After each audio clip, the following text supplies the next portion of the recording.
உதயநிதி ஸ்டாலினின் கனவிற்கு மிகப்பெரிய ஒரு ஆப்பாக வைத்த ஆளுநர் RN ரவி அவர்கள் தமிழகத்தை பொறுத்தளவிற்கு தமிழக அமைச்சரவை மாற்றத்தை இந்த மாத இறுதிக்குள் நடைபெற வேண்டும் என்று முதல்வர் ஸ்டாலின் அவர்கள் அழுத்தம் அதிகமாக கொடுத்து வந்தார். இதில் மிக முக்கியமான காரணம் துணை முதல்வராக உதயநிதி ஸ்டாலின் அவர்களை பொறுப்பேற்க வைக்க வேண்டும். அது மட்டுமல்லாமல் மூத்த அமைச்சர்களை பதவி விலக வேண்டும், புதிய இளம் அமைச்சராக MLAக்கள் தேர்வு செய்ய வேண்டும் என்று பல்வேறு விதமான நடவடிக்கைகள் எடுப்பதற்காக முடிவுகள் வைத்திருந்தார். ஆனால் ஆளுநர் RN ரவி அவர்கள் 5 நாட்கள் பயணமாக டெல்லி சென்றிருந்தது மிகப்பெரிய அளவில் சந்தேகத்தை திமுகவிற்கு முதலில் ஏற்படுத்தியிருந்தது.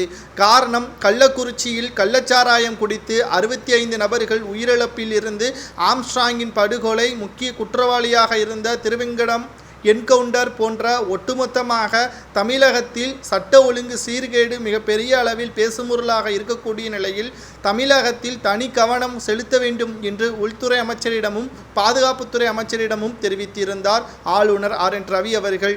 மேலும் துணை முதல்வராக உதயநிதி ஸ்டாலின் அவர்கள் பொறுப்பேற்க உள்ளதாக ஆளுநர் RN ரவி அவர்களுக்கு தகவல் தெரிந்தவுடனே சனாதன வழக்கை பற்றியான அதிகாரப்பூர்வமான அனைத்து நீதிமன்றத்திலும் இதை பற்றி உடனடியாக விசாரணை செய்ய வேண்டும், இதற்கான தீர்ப்புகளை உடனடியாக வழங்க வேண்டும் என்று அழுத்தம் அதிகமாக ஆளுநர் RN ரவி அவர்கள் கொடுத்திருப்பதாக செய்திகள் வெளியாகி இருக்கிறது. மேலும் இந்தியா முழுவதும் 44 வழக்குகள் உதயநிதி ஸ்டாலின் மீது பதிவு செய்யப்பட்டிருக்கிறது.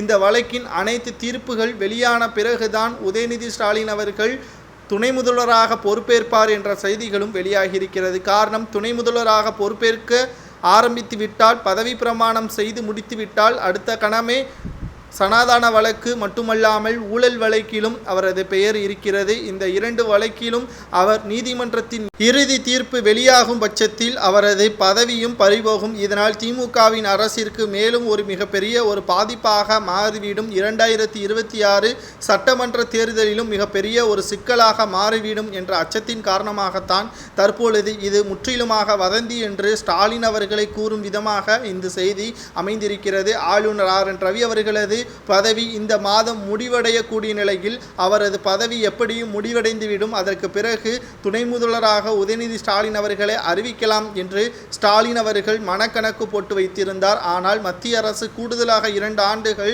ஆளுநராக ரவி அவர்கள் பொறுப்பேற்பார் என்று அறிவிப்புகள் இன்னும் 2 வாரங்களில் வரவுள்ளது. ஒருவேளை அப்படி வந்துவிட்டால் ஸ்டாலின் அவர்களது ஆட்சி முடியும் வரை அவர்தான் ஆளுநராக இருப்பார். எந்த ஒரு நடவடிக்கைகளையும் அறிவிப்பு வெளியிட முடியாது ஆளுநர் அனுமதி இல்லாமல் என்ற தகவலும் தற்பொழுது வெளியாகி இருக்கிறது.